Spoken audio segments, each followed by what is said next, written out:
Good afternoon बच्चों। Good afternoon. मैं हूं professor Hare Ram Sinha from university of Delhi. बच्चों, आज के इस लेक्चर में मैं आप लोगों के साथ माइक्रो इकोनॉमिक्स से यूजीसी नेट जेआरएफ इकोनॉमिक्स के लिए 15 मोस्ट इंपॉर्टेंट क्वेश्चन डिस्कस करने जा रहा हूं, जो कि आपके जेआरएफ को क्वालिफाई करने में काफी मददगार साबित होगा। तो बच्चों, बिना देर के हुए चलते हैं स्क्रीन पे और देखते हैं आज का पहला क्वेश्चन कौन सा है। चलिए बच्चों, आपकी स्क्रीन पे पहला क्वेश्चन जिसमें ये क्वेश्चन है उसमें पूछा जा रहा है कि गिफिन गुड के केस में इनकम एंड सब्स्टिट्यूशन इफेक्ट किस डायरेक्शन में मूव करते हैं। आप बहुत अच्छी तरीके से जानते हैं कि गिफिन गुड के केस में प्राइस के बढ़ने से क्वांटिटी डिमांडेड बढ़ती है एंड प्राइस से घटने से क्वांटिटी डिमांडेड घटती है।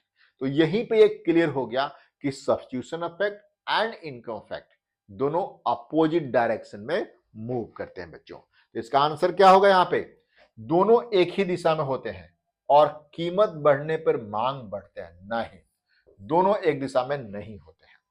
इनकम इफेक्ट नकारात्मक होता है एंड सब्स्टिट्यूशन इफेक्ट नकारात्मक होता है, नहीं, ये भी नहीं। इनकम इफेक्ट सकारात्मक और सब्स्टिट्यूशन इफेक्ट नकारात्मक, ये भी नहीं। सिंपल सा आंसर है, दोनों विपरीत दिशा में होते हैं और सब्स्टिट्यूशन इफेक्ट हमेशा प्रमुख होता है। बिल्कुल सही आंसर है बच्चों। मैं आपको एक और इंफॉर्मेशन दे दूं बच्चों कि यदि आप यूजीसी नेट जेआरएफ इकोनॉमिक्स जून 2026 की तैयारी कर रहे हैं तो आप आज ही ज्वाइन करिए मेरा संकल्प बैच। बिल्कुल नया बैच है जो आपके जेआरएफ को क्वालिफाई करने की गारंटी देता है यदि आप सिस्टमेटिक ढंग से पढ़ाई करते हैं तो। चल बच्चों, नेक्स्ट क्वेश्चन देखिए। नेक्स्ट क्वेश्चन है, एक उपभोक्ता दो वस्तुएं ए और बी का उपभोग करता है। वस्तु ए का मूल्य 4 है और बी का मूल्य 2 है। उपभोक्ता की आय 40 है एंड एमआरएस 2 दिया गया है। क्या उपभोक्ता संतुलन बिंदु पे है? तो इसको सबसे पहले इसको कैलकुलेट कर लेते हैं, फिर पता चल जाएगा कि संतुलन बिंदु पे है या नहीं है। संतुलन बिंदु क्या होता है? MRS equals to P X by P Y. संतुलन बिंदु पे क्या होता है बच्चों? ये देखिए, at equilibrium marginal rate of substitution between x and y is equals to PA by PB, है ना। MRS कितना है बच्चों? 2 दिया गया है, 2 इज इक्वल्स टू PA कितना है? 4, PB कितना है? 2, 2 in the 2, 2 to the 4, that is 2 equals to 2। तो कंज्यूमर संतुलन की अवस्था में है, यानी कंज्यूमर इक्विलिब्रियम पे है। तीसरा क्वेश्चन आपके स्क्रीन पे है बच्चों, आप इसे देख सकते हैं। क्वेश्चन कह रहा है कि यूटिलिटी फंक्शन, ये देखिए, x पे पावर 0.5, y पे पावर 0.5 और यदि उपभोक्ता x में 4 यूनिट और y का 9 यूनिट यूज कर रहा है तो एमआरएस क्या होगा? एमआरएस पता है आपको बच्चों? एमआरएस तो पता ही है कि marginal rate of substitution between x and y is equals to MUX by MUY होता है, ठीक है। अब यहां पे यदि इसका x का MU निकालेंगे तो कितना आएगा? 0.5 x पे पावर माइनस 0.5 y पे पावर 0.5, ठीक है। और MUY कितना निकलेगा? 0.5 y पे पावर माइनस 0.5 एंड x पे पावर 0.5। यदि दोनों को हम डिवाइड करते हैं तो हमारा MRS निकलेगा, क्या हो जाएगा? That will be y by x। ये हमारा MRS होगा, कितना? y by x। अब कह रहा है कि x का 4 यूनिट और y का 9 यूनिट, तो यहां पे 9/4 हमारा MRS होगा।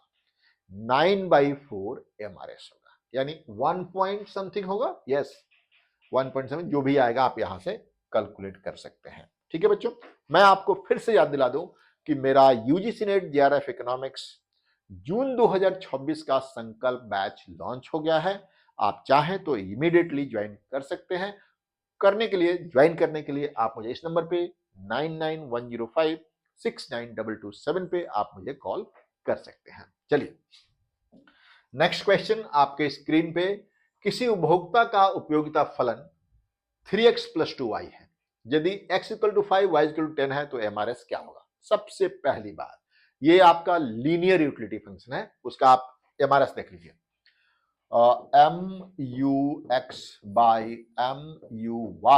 इज इक्वल्स टू क्या आएगा, यहां पे आ जाएगा 3 और यहां पे आ जाएगा 2, दैट विल बी 1.5। यानी ये कांस्टेंट है, MRS कांस्टेंट है, वो कितना x का यूज कर रहा है कितना y का यूज कर रहा है इस पे डिपेंडेंट नहीं होगा, तो आंसर होगा 1.5। ठीक है बच्चों, नेक्स्ट क्वेश्चन, क्वेश्चन नंबर 5, यदि किसी उपभोक्ता की दो वस्तुओं x और y के लिए उदासीनता वक्र यानी इंडिफरेंस कर्व उत्तल यानी कन्वेक्स है, तो इसका सिद्धांततः अर्थ क्या होता है। अरे यार, आप तो इसको तो बहुत अच्छी तरीके से मैंने आप लोगों को पढ़ाया है, बहुत ही अच्छी तरीके से आप लोगों को पढ़ाया है इसको, ठीक है ना। देखिए इसका मतलब क्या है, इसका मतलब है ये देखिए प्लीज, यही है ना आपका इंडिफरेंस कर्व, यही आपका indifference curve, convex to its origin, convex है, इसका मतलब यह है कि MRS घटता है, MRS डिक्रीजिंग है। क्या है बच्चों, MRS डिक्रीजिंग है, MRS डिक्रीज, देख रहे हैं आप लोग, तो MRS between x and y is decreasing, ठीक है ना बच्चों, डिक्रीजिंग है, MRS between x and y is decreasing. तो मार्जिनल रेट ऑफ सब्सक्रिप्शन स्थिर है, क्या आंसर होगा, नहीं, स्थिर नहीं है। उपभोक्ता दोनों वस्तुएं पूर्णतः परस्पर पूरक मानता है, बिल्कुल नहीं, MRS घटती है, इसका आंसर होगा सी। नेक्स्ट क्वेश्चन, क्वेश्चन नंबर 6, किस स्थिति में एक बुद्धिमान यानी रैशनल उपभोक्ता अपना संतुलन प्राप्त करता है। तो आप अच्छी तरीके से जानते हैं MRS = PX/PY, और यदि मल्टीपल गुड यानी कार्डिनल यूटिलिटी की बात करें तो MUX/PX = MUY/PY होता है। तो आपके पास ये आंसर है, MUX/PX एंड MUY/PY, यही है कंज्यूमर इक्विलिब्रियम की कंडीशन। नेक्स्ट क्वेश्चन, यदि किसी फर्म का टोटल कॉस्ट ये है तो एवरेज कॉस्ट का व्यवहार कैसा होगा। टोटल कॉस्ट कितना है बच्चों, ये देखिए, थोड़ा सा इसको बड़ा कर देते हैं बच्चों आपके लिए, ये देखिए थोड़ा सा बड़ा कर देते हैं इसको, क्या है टोटल कॉस्ट कितना है बच्चों, ये देखिए टोटल कॉस्ट है 100 + 5Q + Q का स्क्वायर, यही है ना, यही है ना। अब इसका एवरेज कॉस्ट ABC, ये तो फिक्स्ड कॉस्ट है, इसको हटा दीजिए, तो आपके पास TVC कितना है, TVC है 5Q + Q का स्क्वायर। ABC क्या होगा, TVC / Q, that is 5 + Q है। 5 + Q को यदि आप डायग्राम पे दिखाएंगे बच्चों, 5 + Q को यदि आप डायग्राम पे दिखाएंगे तो ये देखिए एक लीनियर डायग्राम बनेगा इस तरीके से, इस तरीके से, दिस इज 5 + Q यानी लीनियर, ये 5 है और ये Q, हर यूनिट पे इसका कॉस्ट बढ़ता है। तो क्या होगा बच्चों, इसका आंसर क्या होगा, आंसर देखिए, आंसर क्या होगा, ABC लगातार कम होता जाता है, बिल्कुल नहीं। ABC U कब का होगा, बिल्कुल नहीं। ABC स्थिर होगा, ABC लगातार बढ़ता जाएगा, इसका आंसर होगा D, ठीक है। मैं आप लोगों को बार बार ये बताते रहता हूं बच्चों कि UGC नेट JRF क्वालिफाई करना मतलब मजाक नहीं है, आपको बहुत ही इसको सीरियसली लेना पड़ता है, तभी जाकर के आपका JRF क्वालिफाई होगा। तो मेरा ये कहना है कि यदि आप जून के लिए टारगेट कर रहे हैं तो अभी से आप लग जाइए, और लग जाइए, प्रॉपर शेड्यूल बनाइए, उसके बाद आप लगिए और शेड्यूल को फॉलो करिए, है ना। चलिए नेक्स्ट क्वेश्चन क्या है बच्चों, नेक्स्ट क्वेश्चन आपके स्क्रीन पे बच्चों, आप इधर को इसको देख सकते हैं, नेक्स्ट क्वेश्चन को आपके स्क्रीन पे है, यदि उत्पादन function Q = K Q is equal to L पे पावर 0.5 एंड K पे पावर 0.5 है, तो यह किस प्रकार का रिटर्न टू स्केल है? आप बहुत अच्छी तरीके से जानते हैं, यदि K एंड L का पावर ऐड कर देते हैं 1 आता है तो उसे आप कांस्टेंट रिटर्न टू स्केल कहते हैं। यदि लेस देन 1 आता है तो उसे आप डिमिनिशिंग रिटर्न टू स्केल कहते हैं। यदि मोर देन 1 आता है तो आप उसे इंक्रीजिंग रिटर्न टू स्केल कहते हैं। ये Q इक्वल्स टू K पे पावर 0.5 L पे पावर 0.5, इन दोनों को ऐड कर लेंगे तो ये आ जाएगा 0.5 प्लस 0.5 इज इक्वल्स टू 1, और ये क्या है आपका कांस्टेंट रिटर्न टू स्केल है। क्या बच्चों?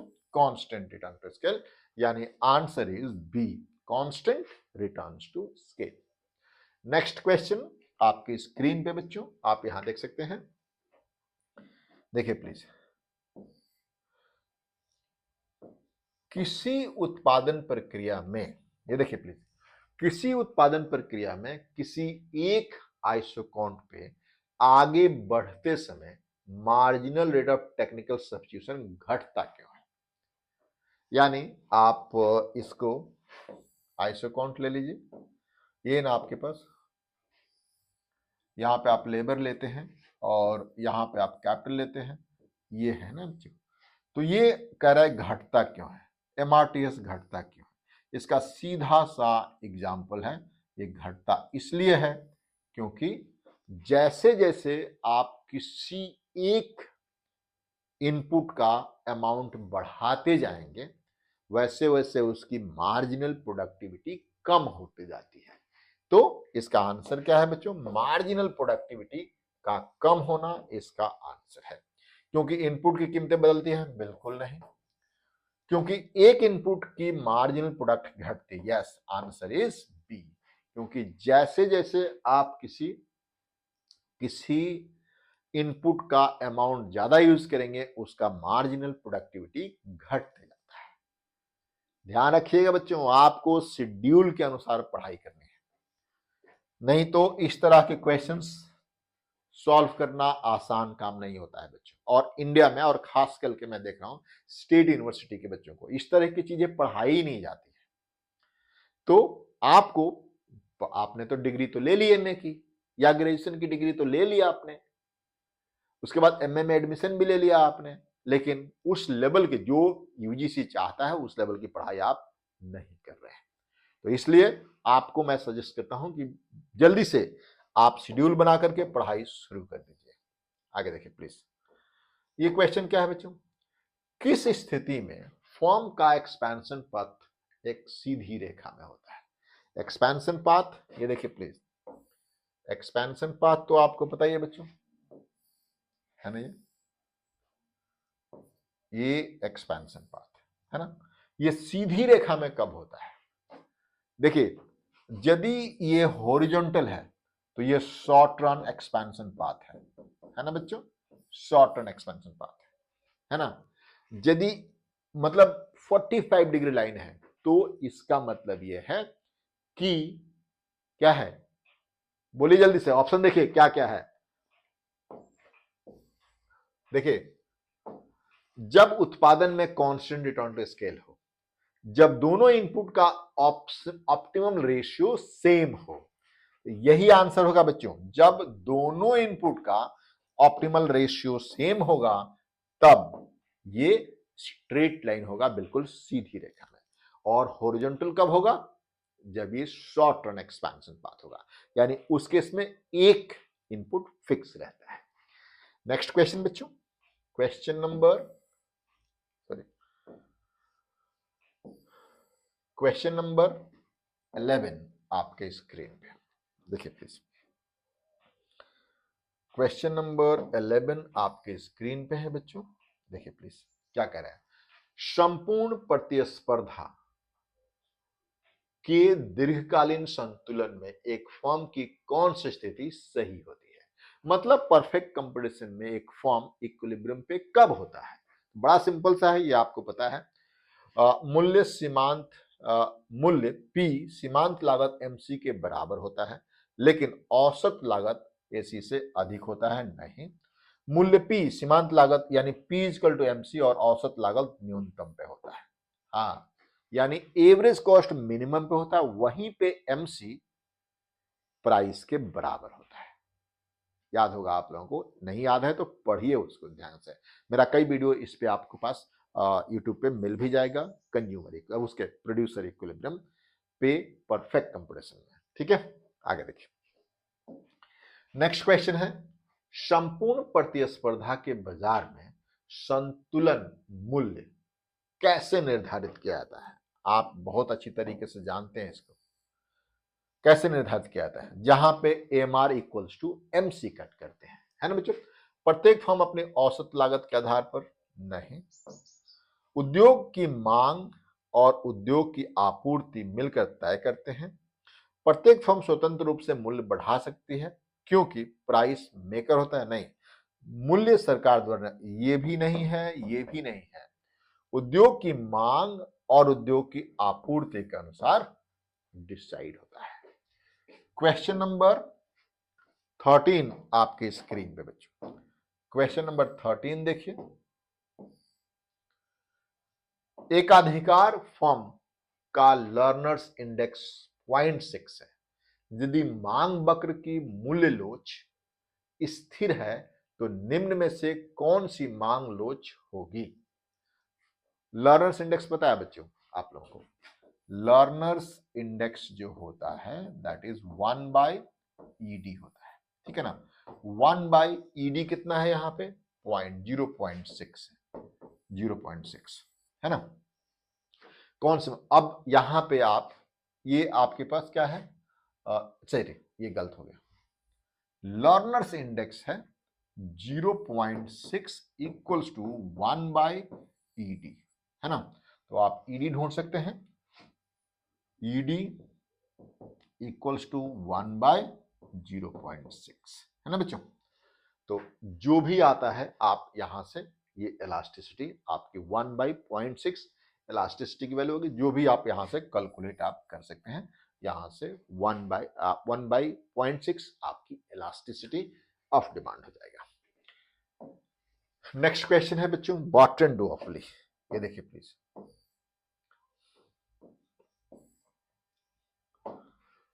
बॉटन ओलिगोपोली मॉडल में यदि दो फर्मों की लागत समान हो और सामान्य मांग हो तो किस प्रकार का इक्विलिब्रियम प्राप्त होता है? बॉटन में क्या होता है? प्राइस कंपटीशन होता है। तो वो प्राइस, दोनों फर्म प्राइस में कंपीट करेंगे, तब तक रिड्यूस करते रहेंगे जब तक कि प्राइस एमसी के बराबर नहीं आता। क्योंकि दोनों का एमसी बराबर है तो वो तब तक कंपीट करते हैं जब तक कि प्राइस, या प्राइस घटाते जाएंगे जब तक कि प्राइस एमसी के बराबर नहीं आता। और पी इक्वल टू एमसी किसमें होता है? Perfect competition. तो क्या होगा बच्चों? यहां पे कंपिटिटिव प्राइस के बराबर होगा। Next and the last question of today is king demand curve model में फर्म की कीमत क्यों स्टिकी होती है, कठोर क्यों होती है? तो बड़ा सिंपल सा है, जब कोई फर्म अपनी प्राइस बढ़ाता है तो उसके कंपटीटर उसको फॉलो नहीं करते हैं, और जब कोई फर्म अपनी प्राइस घटाता है तो उसको सारे लोग फॉलो करते रहते हैं, इसलिए वो किंग पे प्राइस फिक्स रहता है। क्या आता है बच्चों? क्योंकि लागत वक्र पूरी स्थिर है, ये नहीं होगा। क्योंकि फर्में कीमत बढ़ाने का अनुसरण नहीं करती है, तो आंसर हो गया बी। तो बच्चों आज के इस लेक्चर में इतना ही। आपको ये लेक्चर कैसा लगा मुझे बताइएगा जरूर। और हाँ, कल भी एक नया टॉपिक मानी मैक्रो इकोनॉमिक्स पे फिर 15 या 20 क्वेश्चन मैं लेकर के आऊंगा, और आप लोग तैयार रहना हर रोज 2 बजे। थैंक यू बच्चों, thank you for watching this video, thank you.